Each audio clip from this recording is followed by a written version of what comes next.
നീലഗിരിയുടെ റാണി. ഇരുപുറവും പലവർണ്ണ പൂക്കൾ, പൂമ്പാറ്റകളുടെ അകമ്പടി. പാട്ടും കളികളുമായി മലമുകളിലേക്ക് കയറിപ്പോവുകയാണ് തീവണ്ടി. കിനാവ് കാണുകയാണോ? അല്ല എന്ന് എന്നോട് തന്നെ ഞാൻ പറഞ്ഞു. എന്നിട്ടും സ്വപ്നത്തിന്റെ ചിറകിൽ പാറി നടക്കുന്ന പോലെ മായാലോകത്തായിരുന്നു ഞങ്ങൾ. അമ്മയും അച്ഛനും മോനുവും ഞാനും. ഈ വെക്കേഷനിൽ യാത്ര പൈതൃക വണ്ടിയിലാവാം. അമ്മയാണ് നിർദ്ദേശിച്ചത്. എന്ത് വണ്ടി? മോനു ഇടയ്ക്ക് കയറി ചോദിച്ചു. നീലഗിരി മൗണ്ടൻ റെയിൽവേ തമിഴ്നാട്ടിലെ മേട്ടുപ്പാളയത്ത് നിന്ന് ഊട്ടിയിലേക്കുള്ള തീവണ്ടിപ്പാതയാണ്. 1908 പണി പൂർത്തിയാക്കിയതാണ് ഈ പാത. ഇന്ത്യ ഭരിച്ചിരുന്ന ബ്രിട്ടീഷുകാർ ഊട്ടിയിലെ തണുപ്പിൽ സുഖവാസത്തിന് പോകാനായി നിർമ്മിച്ചതാണ്. ദിവസേന ഒരു വണ്ടി അങ്ങോട്ടും ഇങ്ങോട്ടും യുനെസ്കോയുടെ പൈതൃക പട്ടികയിൽ ഉൾപ്പെടുത്തിയിട്ടുണ്ട്. തീവണ്ടിപ്പാത മണിക്കൂറിൽ 15 കിലോമീറ്ററാണ് പരമാവധി വേഗത. അമ്മ വിശദീകരിച്ചു. വേഗത കുറഞ്ഞ തീവണ്ടിയിലാണ് യാത്ര എന്നറിഞ്ഞപ്പോൾ ഞാനും മോനുവും മുഖം കറുപ്പിച്ചു. ഞങ്ങളില്ല. വേഗതയാണ് യാത്രയുടെ ത്രില്ല്. മണിക്കൂറിൽ 10-600 കിലോമീറ്റർ വേഗതയിൽ പോകുന്ന മാഗ്നറ്റിക് വണ്ടികളുടെ കാലമാണിത്. ഇക്കാലത്ത് ആരെങ്കിലും മണിക്കൂറിൽ 15 കിലോമീറ്റർ മാത്രം വേഗതയുള്ള വണ്ടിയിൽ യാത്രക്കൊരുങ്ങുമോ? ഇതിലാണ് അമ്മ ടിക്കറ്റ് എടുത്തിട്ടുള്ളത്. ഒട്ടും താല്പര്യമില്ലാതെയാണ് ഞങ്ങൾ പുറപ്പെട്ടത്. രാവിലെ 7:10 മേട്ടുപ്പാളയത്ത് നിന്ന് തീവണ്ടി പുറപ്പെടുക.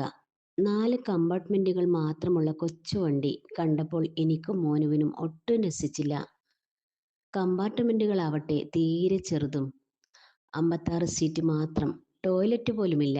എഞ്ചിനാവട്ടെ വണ്ടിയുടെ ഏറ്റവും പിന്നിലും. പുറപ്പെടാനുള്ള സമയത്തിന് മുമ്പ് തന്നെ കമ്പാർട്ട്മെന്റുകൾ നിറഞ്ഞു. ലോകത്തിന്റെ പല ഭാഗത്തു നിന്നും വന്നവരുണ്ട്. പല പല ഭാഷ സംസാരിക്കുന്നവർ. ഇവർക്കൊന്നും വേറെ പണിയില്ലേ? തേരട്ട പോലുള്ള ഈ വണ്ടിയിൽ കയറാനാണോ ഇവർ വിദേശത്ത് നിന്നടക്കം ഇവിടെ വന്നിരിക്കുന്നത്? അല്പം പരിഹാസത്തോടെ ഞാൻ മോനുവിന്റെ ചെവിയിൽ പറഞ്ഞു. അവൻ തലകുലുക്കി ചിരിച്ചു. ഒന്നും അറിയാത്തവരെ പോലെ അച്ഛനും അമ്മയും ഞങ്ങളുടെ വർത്തമാനം കേട്ടില്ലെന്ന് നടിച്ചു. D1 കമ്പാർട്ട്മെന്റിലായിരുന്നു ഞങ്ങൾ. ജനാലക്കരികിൽ തന്നെ ഞങ്ങൾക്ക് സീറ്റ് കിട്ടി. ഞാനും മോനുവും ചേർന്നിരുന്നു. കൃത്യസമയത്ത് തന്നെ വണ്ടി പുറപ്പെട്ടു. വളരെ പതുക്കെയാണ് യാത്ര. കാറ്റത്തിട്ട അമ്മി പോലൊരു വണ്ടി. അമ്മയുടെ കണ്ടെത്തൽ ഗംഭീരം തന്നെ. മോനു തന്റെ പ്രതിഷേധം അറിയിച്ചു. അമ്മ അപ്പോഴും ചിരിച്ചതേയുള്ളൂ. ഫോട്ടോ എടുത്തും പ്രധാന വിവരങ്ങൾ കുറിച്ചെടുത്തും പൊതുവെ ഗൗരവക്കാരനായി ഇരിക്കാറുള്ളതാണ് അച്ഛൻ. അച്ഛന്റെ മുഖത്ത് പോലും ഒരു കുസൃതി ചിരിയുണ്ട്. കൂ കൂ കൂ കൂ തീവണ്ടി, കൂകി നടക്കും തീവണ്ടി. മോനു അമ്മയുടെ മൂത്തുകിൽ താളം പിടിച്ചുകൊണ്ട് പാട്ടുപാടി. ഞാനും കൂടെ കൂടി. അമ്മയും ചിരിച്ചുകൊണ്ട് ഞങ്ങളോടൊപ്പം കൂടി. ഏതാണ്ട് 20 മിനിറ്റ് കഴിഞ്ഞപ്പോഴേക്കും ആദ്യ സ്റ്റേഷനിലെത്തി. കല്ലാർ. അച്ഛനോടൊപ്പം ഞങ്ങൾ പുറത്തിറങ്ങി. വളരെ വീതി കുറഞ്ഞ പാളങ്ങളാണ് ഇത്. നാരോ ഗേജ് പാതയാണ്, അതായത് വീതി കുറഞ്ഞ തീവണ്ടിപ്പാത, അച്ഛൻ വിശദീകരിച്ചു. ഈ വണ്ടിക്ക് മലമുകളിലേക്ക് കയറാൻ സാധാരണ പാളങ്ങൾ മാത്രം പോരാ. പാളങ്ങളുടെ നടുവിൽ ഘടിപ്പിച്ചിട്ടുള്ള റാക്ക്. വണ്ടിയിലെ പൽചക്രങ്ങളിൽ കൊളുത്തിയാണ് വണ്ടി മുകളിലേക്ക് കയറുന്നത്. പർവ്വത പ്രദേശങ്ങളിൽ ഇങ്ങനെ പല്ലുകളുള്ള തീവണ്ടിപ്പാതയുണ്ടായാലേ വണ്ടിക്ക് മല കയറാനാവൂ. ഏഷ്യയിലെ ഏറ്റവും കുത്തനെയുള്ള തീവണ്ടിപ്പാതയാണ് നീലഗിരി മൗണ്ടൻ റെയിൽവേ. വണ്ടി പുറപ്പെടാനുള്ള ഹോൺ മുഴങ്ങി. ഞങ്ങൾ തിരികെ വണ്ടിയിൽ കയറി. വേഗത മുമ്പുള്ളതിനേക്കാൾ കുറവാണ്. അമ്മേ, ഇത് നോക്കൂ. കൂറ്റൻ മരങ്ങളിലൂടെ ചാടി നടക്കുന്ന കുരങ്ങുകൂട്ടത്തെ നോക്കി മോനു അമ്മയെ തോണ്ടി വിളിച്ചു. എനിക്കും പുറത്തുനിന്ന് കണ്ണെടുക്കാനായില്ല. മരങ്ങൾക്കിടയിലൂടെ ഓടിമറയുന്ന മുയലുകൾ, പൂത്തുനിൽക്കുന്ന ചെടികൾ, പൂക്കളിൽ നിന്ന് തേൻ നുകരുന്ന പലവർണ്ണ പൂമ്പാറ്റകൾ, അരുവികൾ പാടുന്ന പാട്ടിനൊപ്പം നൃത്തം വയ്ക്കുന്ന പൂമരങ്ങൾ. ഒരു മഞ്ഞ പൂമ്പാറ്റ മോനുവിന്റെ കൈത്തണ്ടയിൽ വന്നിരുന്നു. അവൻ അതിനെ നോവിക്കാതെ ഒരു ഉമ്മ കൊടുത്തു. എത്ര പെട്ടെന്നാണ് പ്രകൃതിയാകെ മാറിയത്. ഇത്ര ചന്തമുള്ള കാഴ്ച ഞാൻ ഇതേവരെ കണ്ടിട്ടില്ലായിരുന്നു. കുന്നുകൾക്കിടയിലൂടെയാണ് പൈതൃക വണ്ടിയുടെ യാത്ര. ഇപ്പോൾ നാം പോകുന്നത് 100ാമത്തെ പാലത്തിലൂടെയാണ്. ഞാൻ എണ്ണിയിരുന്നു. മോനു അത്ഭുതം മറച്ചു വയ്ക്കാതെ വിളിച്ചു പറഞ്ഞു. തൊട്ടടുത്തിരുന്ന ഒരു വിദേശി ഇത് കേട്ട് അവന് നേരെ കൈനീട്ടി. 100 ബ്രിഡ്ജസ്. അയാൾ മനസ്സിലായി എന്ന മട്ടിൽ തലയാട്ടി. ഈ പാതയിലാകെ 250 പാലങ്ങളുണ്ടത്രേ. 16 തുരങ്കങ്ങളും 108 വലിയ വളവുകളും പിന്നിട്ടാണ് വണ്ടിയുടെ യാത്ര. അഡർലി എന്ന സ്ഥലത്ത് വണ്ടി നിർത്തി. ഇവിടെ മുമ്പൊരു റെയിൽവേ സ്റ്റേഷൻ ഉണ്ടായിരുന്നത്രേ. ഇപ്പോൾ അത് പ്രവർത്തിക്കുന്നില്ല. കാട്ടാന ശല്യമാണ് കാരണം. ഏതായാലും ഇപ്പോഴും വണ്ടിയിൽ വെള്ളം നിറയ്ക്കുന്നത് ഇവിടെ നിന്നാണ്. ഞങ്ങൾ അമ്മയെയും അച്ഛനെയും കൂട്ടി പുറത്തിറങ്ങി. പലപ്പോഴും തീവണ്ടി യാത്രയ്ക്കിടയ്ക്ക് വെള്ളമോ ഭക്ഷണമോ വാങ്ങാൻ അച്ഛൻ ഏതെങ്കിലും സ്റ്റേഷനിൽ ഇറങ്ങാറുണ്ട്. തിരിച്ചു വരും വരെ എനിക്ക് പരിഭ്രമമാണ്. അച്ഛൻ വരും മുമ്പ് വണ്ടി വിട്ടാലോ? ഇവിടെ എല്ലാം വളരെ സാവധാനമാണ്, വളരെ ശാന്തവും. ഏറ്റവും രസമുള്ള സ്ഥലം റണ്ണിമേഡ് സ്റ്റേഷനാണ്. തെളിഞ്ഞ അരുവി, പച്ചപ്പുല്ല് നിറഞ്ഞ കുന്നിൻ ചെരിവ്, തലയിൽ മഞ്ഞു കിരീടം ചൂടിയ മല. അച്ഛൻ ക്യാമറയിൽ ആ കാഴ്ച ആവോളം പകർത്തി. പുറത്തെ കാഴ്ചകളുടെ ആനന്ദത്തിൽ അകത്തുള്ള യാത്രക്കാർ വണ്ടിയുടെ പതിഞ്ഞ താളത്തിനൊത്ത് പാട്ടുകൾ പാടി. മലമുകളിലെ പുകമഞ്ഞ് ടിക്കറ്റ് പരിശോധകനെ പോലെ എല്ലാവരെയും തോണ്ടി വിളിച്ചു. ഞങ്ങൾ പുറത്തേക്ക് കൈനീട്ടി. കാട്ടുപൂക്കൾ പറിച്ച് കോടമഞ്ഞിന് സമ്മാനിച്ചു. കൂനൂരെത്തിയപ്പോൾ വണ്ടി കുറച്ചധികം സമയം നിർത്തിയിട്ടു. ഇനി വണ്ടിക്ക് സാധാരണ ഡീസൽ എഞ്ചിൻ മതി. അത് ഘടിപ്പിക്കാനാണ് നിർത്തിയിട്ടത്. അച്ഛൻ ഞങ്ങൾക്ക് കൂനൂരിനെ കുറിച്ച് പറഞ്ഞു തന്നു. ഇവിടെയാണ് പ്രശസ്തമായ ലൂയി പാസ്റ്റർ ഇൻസ്റ്റിറ്റ്യൂട്ട്. പേവിഷബാധയ്ക്കെതിരായ വാക്സിൻ നിർമ്മിക്കുന്ന സ്ഥാപനമാണിത്. മറ്റു വാക്സിനുകളും ഇവിടെ ഉണ്ടാക്കുന്നുണ്ട്. കൂനൂരിൽ നിന്ന് ഊട്ടിയിലേക്ക് കുറച്ചു ദൂരമേയുള്ളൂ. കയറ്റവും കുറവാണ്. ഏതെല്ലാമോ സിനിമകളിൽ കണ്ട് പരിചയം തോന്നിയ മായാലോകത്തെ കാഴ്ചകളിലൂടെ ഞങ്ങളുടെ വണ്ടി ഊട്ടിയിലെത്തി. ഞങ്ങളിപ്പോൾ സമുദ്രനിരപ്പിൽ നിന്നും 2200 മീറ്റർ ഉയരത്തിലാണ്. പശ്ചിമഘട്ടത്തിന്റെ ഏറ്റവും മനോഹരമായ കാഴ്ച സമ്മാനിച്ച് നീലഗിരിയുടെ റാണിയായ ഊട്ടി ഞങ്ങളെ സ്വാഗതം ചെയ്തു. തീവണ്ടിയിൽ നിന്നിറങ്ങിയപ്പോൾ ഞങ്ങൾ അമ്മയ്ക്കിരുപുറവും ചേർന്ന് നിന്നു. അമ്മ ഞങ്ങളെ ചേർത്ത് നിർത്തി തോളിലിട്ട കമ്പിളി പുതപ്പ് കൊണ്ട് സാവധാനം പുതപ്പിച്ചു. അല്പം ചമ്മലോടെ ഞങ്ങൾ അമ്മയുടെ നേരെ മുഖമുയർത്തി. അമ്മ ഒരു കുസൃതി ചിരിയോടെ ഞങ്ങളെ നോക്കി കണ്ണിറുക്കി. അച്ഛൻ തക്ക സമയത്ത് ഞങ്ങളെ ക്യാമറയിലാക്കി. കാറ്റത്തിട്ട അമ്മി പോലൊരു വണ്ടി എന്ന് മോനു ഇങ്ങനെ പറയാൻ കാരണമെന്ത്? നീലഗിരി മൗണ്ടൻ റെയിൽവേയുടെ പരമാവധി വേഗത മണിക്കൂറിൽ 15 കിലോമീറ്ററാണ്. ഇന്ന് മണിക്കൂറിൽ 100 കണക്കിന് കിലോമീറ്റർ വേഗതയിൽ പോകുന്ന മാഗ്നറ്റിക് വണ്ടികളുടെ കാലമാണിത്. ഇക്കാലത്ത് മണിക്കൂറിൽ 15 കിലോമീറ്റർ മാത്രം വേഗതയുള്ള വണ്ടിയിൽ യാത്ര ചെയ്യുന്നത് മോനുവിന് ഒട്ടും താല്പര്യമില്ലായിരുന്നു. വേഗതയാണ് യാത്രയുടെ ത്രില്ല് എന്ന് അവർ കരുതി. അതുകൊണ്ടാണ് അമ്മി കാറ്റത്തിട്ടതുപോലെ സാവധാനത്തിൽ നീങ്ങുന്ന വണ്ടിയാണെന്ന് മോന് പറഞ്ഞത്. അല്പം ചമ്മലോടെ ഞങ്ങൾ അമ്മയുടെ നേരെ മുഖമുയർത്തി. എന്തുകൊണ്ടാണ് കുട്ടികൾ ചമ്മലോടെ അമ്മയെ നോക്കിയത്? ആദ്യമായി നീലഗിരി മൗണ്ടൻ റെയിൽവേയിൽ യാത്ര ചെയ്യാൻ കുട്ടികൾക്ക് തീരെ താല്പര്യമുണ്ടായിരുന്നില്ല. മണിക്കൂറിൽ 15 കിലോമീറ്റർ മാത്രം വേഗതയുള്ള ഈ വണ്ടിയിൽ ആരെങ്കിലും യാത്ര ചെയ്യുമോ എന്ന് അവർ പരിഹാസത്തോടെ സംസാരിക്കുകയും തേരട്ട പോലുള്ള ഈ വണ്ടിയിൽ കയറാനാണോ ഇവർ വിദേശത്ത് നിന്നടക്കം ഇവിടെ വന്നിരിക്കുന്നത് എന്ന് പരസ്പരം പറയുകയും ചെയ്തിരുന്നു. എന്നാൽ യാത്ര തുടങ്ങി ഇരുപുറവും പല വർണ്ണപ്പൂക്കളും പൂമ്പാറ്റകളും കാണുകയും പാട്ടും കളികളുമായി മലമുകളിലേക്ക് തീവണ്ടി കയറിപ്പോകുന്നത് കാണുകയും ചെയ്തപ്പോൾ അവർ മായാലോകത്തായി.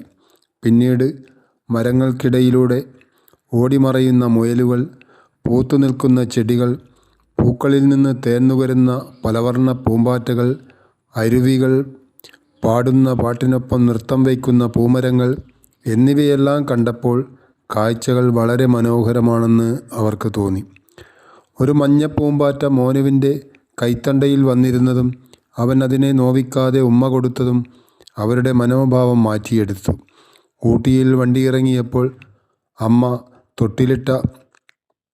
തോളിലിട്ട കമ്പിളിപ്പുതപ്പ് കൊണ്ട് അവരെ പുതപ്പിച്ചപ്പോൾ യാത്രയെക്കുറിച്ച് ആദ്യം തങ്ങൾക്കുണ്ടായിരുന്ന പരിഹാസവും താല്പര്യമില്ലായ്മയും ഓർത്ത് അവർക്ക് ചമ്മൽ തോന്നി.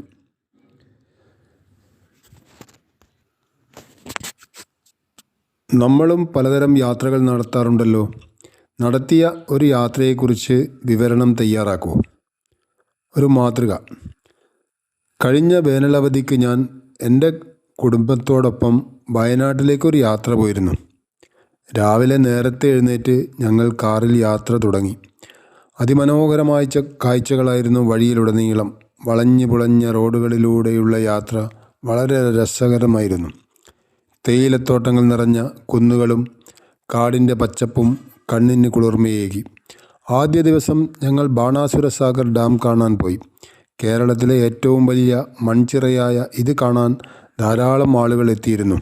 ബോട്ട് യാത്രയും അവിടുത്തെ പ്രകൃതി സൗന്ദര്യവും ഞങ്ങളെ അത്ഭുതപ്പെടുത്തി. പിന്നീട് ഞങ്ങൾ പോയത് എടക്കൽ ഗുഹയിലേക്കാണ്. ചരിത്രപരമായ പ്രാധാന്യമുള്ള ഈ ഗുഹകളിലെ ചുമർചിത്രങ്ങൾ വളരെ ആകർഷകമായിരുന്നു. മുകളിലേക്ക് കയറാനുള്ള സാഹസികതയും അവിടുത്തെ തണുത്ത കാലാവസ്ഥയും യാത്രയെ കൂടുതൽ ആസ്വാദ്യകരമാക്കി. രണ്ടാം ദിവസം ഞങ്ങൾ കുറുവ ദ്വീപിലേക്ക് പോയി. കാടിൻ്റെ നടുവിലുള്ള ഈ ദ്വീപ് ഒരു പ്രകൃതി സ്നേഹിയെ സംബന്ധിച്ചിടത്തോളം ഒരു പറുദീസയാണ്. മുളച്ചങ്ങാടത്തിലൂടെയുള്ള യാത്രയും കാടിൻ്റെ നിശബ്ദതയും ഞങ്ങൾക്ക് പുതിയൊരു അനുഭവമായിരുന്നു. രാത്രിയിൽ ഞങ്ങൾ റിസോർട്ടിൽ ക്യാമ്പ് ഫയറും പാട്ടും കളികളുമായി ഏറെ സന്തോഷിച്ചു.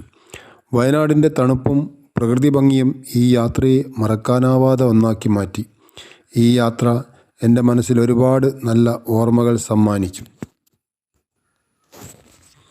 ഈ യാത്രാ വിവരണത്തിന് എന്തൊക്കെ പ്രത്യേകതകളാണ് നിങ്ങൾക്ക് കണ്ടെത്താൻ കഴിയുന്നത്? ഈ യാത്രാ വിവരണത്തിന് താഴെ പറയുന്ന പ്രത്യേകതകൾ കണ്ടെത്താൻ കഴിയും. 1. വിശദമായ വിവരണം. നീലഗിരി മൗണ്ടൻ റെയിൽവേയെക്കുറിച്ചും അതിൻ്റെ ചരിത്രം, വേഗത, യുനെസ്കോ പട്ടികയിൽ ഉൾപ്പെടുത്തിയതിനെക്കുറിച്ചും കൃത്യമായ വിവരങ്ങൾ നൽകുന്നുണ്ട്. 2. വ്യക്തിപരമായ അനുഭവം. യാത്ര ചെയ്യുന്ന കുട്ടിയുടെയും കുടുംബത്തിൻ്റെയും കാഴ്ചപ്പാടുകളിലൂടെയാണ് വിവരണം മുന്നോട്ട് പോകുന്നത്. അവരുടെ ആദ്യത്തെ മടുപ്പും പിന്നീട് യാത്രയോടുള്ള ഇഷ്ടവും വ്യക്തമാക്കുന്നു. പ്രകൃതിയുടെ വർണ്ണന. യാത്രയിലുടനീളമുള്ള പ്രകൃതിയുടെ മനോഹാരിതയെക്കുറിച്ച് വ്യക്തമായ വർണ്ണനകളുണ്ട്. പൂക്കൾ, പൂമ്പാറ്റകൾ, മുയലുകൾ, അരുവികൾ, കോടമഞ്ഞ് എന്നിവയെല്ലാം ഇതിൽ ഉൾപ്പെടുന്നു. സാങ്കേതിക വിവരങ്ങൾ. തീവണ്ടിപ്പാതയുടെ പ്രത്യേകതകളെക്കുറിച്ചും നാരോ ഗേജ് പാത, റാക്ക് സംവിധാനം, ഏഷ്യയിലെ ഏറ്റവും കുത്തനെയുള്ള പാത, പാലങ്ങളുടെയും തുരങ്കങ്ങളുടെയും എണ്ണം, ഇതെല്ലാം വിശദീകരിക്കുന്നുണ്ട്. സ്ഥലങ്ങളെക്കുറിച്ചുള്ള വിവരങ്ങൾ. കല്ലാർ, അഡർലി, റണ്ണിമേട്, കൂനൂർ തുടങ്ങിയ റെയിൽവേ സ്റ്റേഷനുകളെക്കുറിച്ചുള്ള വിവരങ്ങളും അവയുടെ പ്രത്യേകതകളും നൽകുന്നുണ്ട്. സംഭാഷണ രൂപം. അമ്മയും അച്ഛനും കുട്ടികളും തമ്മിലുള്ള സംഭാഷണങ്ങളിലൂടെയാണ് പല വിവരങ്ങളും കൈമാറുന്നത്. ഇത് യാത്രാവിവരണത്തിന് സ്വാഭാവികത നൽകുന്നു. വൈകാരിക തലങ്ങൾ. കുട്ടികളുടെ മടുപ്പ്, പിന്നീട് അത്ഭുതം, ചമ്മൽ തുടങ്ങിയ വികാരങ്ങൾ യാത്രാവിവരണത്തിൽ കടന്നു വരുന്നു. LSS മാതൃകാ ചോദ്യോത്തരങ്ങൾ. ചോദ്യം 1. നീലഗിരി മൗണ്ടൻ റെയിൽവേ ഏത് സംസ്ഥാനത്താണ് സ്ഥിതി ചെയ്യുന്നത്? കേരളം, കർണാടക, തമിഴ്നാട്, ആന്ധ്രാപ്രദേശ്. ഉത്തരം തമിഴ്നാട്. നീലഗിരി മൗണ്ടൻ റെയിൽവേയുടെ പണി പൂർത്തിയാക്കിയ വർഷം. ഓപ്ഷൻസ്: 1900, 1908, 1910, 1947. ആൻസർ 1908. ചോദ്യം 3. നീലഗിരി മൗണ്ടൻ റെയിൽവേ എന്തിനാണ് ബ്രിട്ടീഷുകാർ നിർമ്മിച്ചത്? ഓപ്ഷൻസ്: വ്യാപാര ആവശ്യങ്ങൾക്ക്, സൈനിക ആവശ്യങ്ങൾക്ക്, ഊട്ടിയിലെ തണുപ്പിൽ സുഖവാസത്തിന് പോകാൻ, വിനോദസഞ്ചാര വികസനത്തിന്. ആൻസർ: ഊട്ടിയിലെ തണുപ്പിൽ സുഖവാസത്തിന് പോകാൻ. ഈ തീവണ്ടിപ്പാതയെ യുനെസ്കോയുടെ ഏത് പട്ടികയിലാണ് ഉൾപ്പെടുത്തിയിട്ടുള്ളത്? ഓപ്ഷൻസ്: ലോക പൈതൃക പട്ടികയിൽ, അപകടത്തിലായ സൈറ്റുകൾ, സാംസ്കാരിക പട്ടിക, പ്രകൃതി പട്ടിക. ആൻസർ: ലോക പൈതൃക പട്ടികയിൽ. നീലഗിരി മൗണ്ടൻ റെയിൽവേയുടെ പരമാവധി വേഗത മണിക്കൂറിൽ എത്ര കിലോമീറ്റർ ആണ്? Options: 10 kilometre, 15 kilometre, 20 kilometre, 25 kilometre. ഉത്തരം 15 കിലോമീറ്റർ. നാരോ ഗേജ് പാത എന്നാൽ എന്ത്? ഓപ്ഷൻസ്: വീതിയേറിയ തീവണ്ടിപ്പാത, വീതി കുറഞ്ഞ തീവണ്ടിപ്പാത, വളഞ്ഞ തീവണ്ടിപ്പാത, നേർരേഖയിലുള്ള പാത. ആൻസർ: വീതി കുറഞ്ഞ തീവണ്ടിപ്പാത. വണ്ടിക്ക് മലമുകളിലേക്ക് കയറാൻ സഹായിക്കുന്ന പാളങ്ങളിലെ പ്രത്യേക സംവിധാനം എന്താണ്? Options: chain, rack, rope, gear. Answer: rack. ഏഷ്യയിലെ ഏറ്റവും കുത്തനെയുള്ള തീവണ്ടിപ്പാത ഏതാണ്? Options: Himalayan railway, Nilgiri mountain railway, കൽക്ക Shimla railway, Darjeeling Himalayan railway. Answer: Nilgiri mountain railway. കൂനൂരിൽ പ്രവർത്തിക്കുന്ന പ്രശസ്തമായ സ്ഥാപനം ഏതാണ്? Options: Louis Pasteur institute, Pasteur Louis institute, vaccine institute, Coonoor research centre. Answer: Louis Pasteur institute. Louis Pasteur institute എന്തിനുള്ള വാക്സിനാണ് നിർമ്മിക്കുന്നത്? ഓപ്ഷൻസ്: വസൂരി, പേ വിഷബാധ, കോളറ, പോളിയോ. ആൻസർ: പേ വിഷബാധ. നീലഗിരിയുടെ റാണി എന്ന് വിശേഷിപ്പിക്കുന്ന സ്ഥലം ഏതാണ്? ഓപ്ഷൻസ്: മേട്ടുപ്പാളയം, കൂനൂർ, ഊട്ടി, കല്ലാർ. ആൻസർ: ഊട്ടി.